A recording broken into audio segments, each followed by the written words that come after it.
Retail sales may be rising, but you can't say the same for retail rentals. Real estate research company Reis Incorporated reporting today that shopping center vacancies in the third quarter soared to 10.3%. That's a 17-year high. And average rents at shopping centers fell to their lowest level in 2.5 years. So when might commercial real estate rebound? Joining us now is Spiegelman, Executive Vice President at Cushman Wakefield. The firm serves renters and landlords of commercial real estate globally. Mr. Spiegelman, welcome to Bloomberg News. Good to see you. Hi, thank you for having me. Sir, this seems to get lost in the debate, doesn't it? You don't hear a lot about the commercial real estate concerns. You hear about more what's going on in the home buyers market. Tell us the status of commercial real estate right now.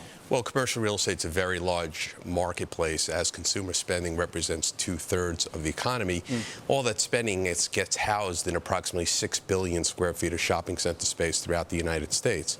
And right now, vacancy rates in these shopping centers is approaching a decade-long high. And the movement now will be how long will these rates stay up there as far as large vacancy rates, and when will the absorption start again? Let's talk about here in New York specifically. Madison Avenue seems to be suffering out of context with the rest of New York City retail. Why is that? Madison Avenue right now is our softest major submarket, approaching about a 16% availability rate, which essentially doubled from 2 years ago. Have you seen that in your career? Yes. A number that high?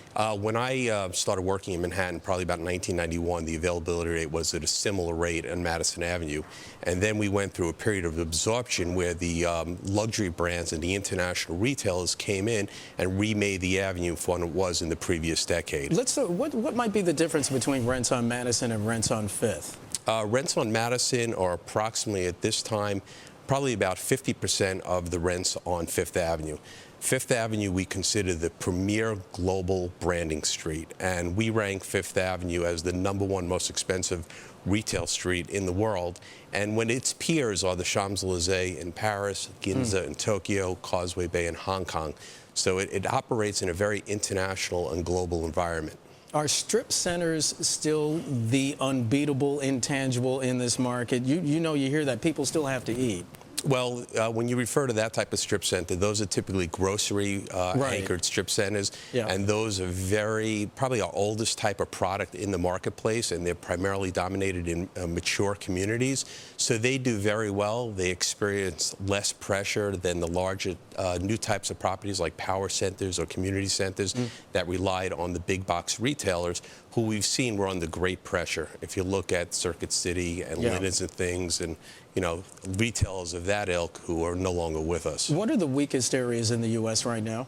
The weakest marketplaces in the U.S. really sort of follow the housing trends, and that includes Florida, Nevada, Arizona, major sections of California, and the Midwest, centered by Michigan, where we have the weakest employment figures and the highest residential mortgage foreclosures, is where we're also seeing a lot of pressure on the retail real estate. When are we going to see this start to turn it around? What's going to take? What's it going to take to turn this around? Well, it's going to take employment. It's going to take confidence that consumers know that their jobs are with them for a year, 2 years forward, not for 30 days.